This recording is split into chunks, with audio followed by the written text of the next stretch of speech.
আল্লাহ রাব্বুল আলামিন বলেন ইন্নাহু হুয়া ইউবদিউ ওয়া ইউঈদ, নিশ্চয় আমি আল্লাহ হইলাম তোমার শুরুর মালিক, আমি আল্লাহ তোমার শেষের মালিক।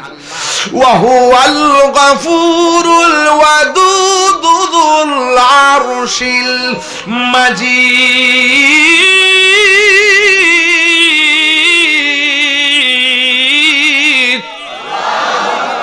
He is the forgiving and loving. আল্লাহ হলো প্রেমময়।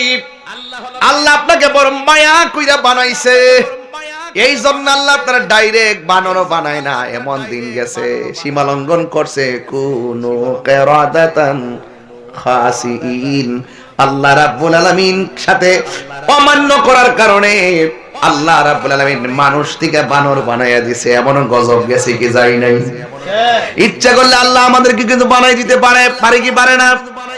এরপরে আমার নবী এই জমিনের মধ্যে শুয়ে আছে বলে ও জমিনের উম্মতেরা অনেক রহমত ভোগ করতেছি, এই জন্য যুবক নাফরমানি করবেন না, জবানটা খুলে বলুন হায়াতের মালিক কে?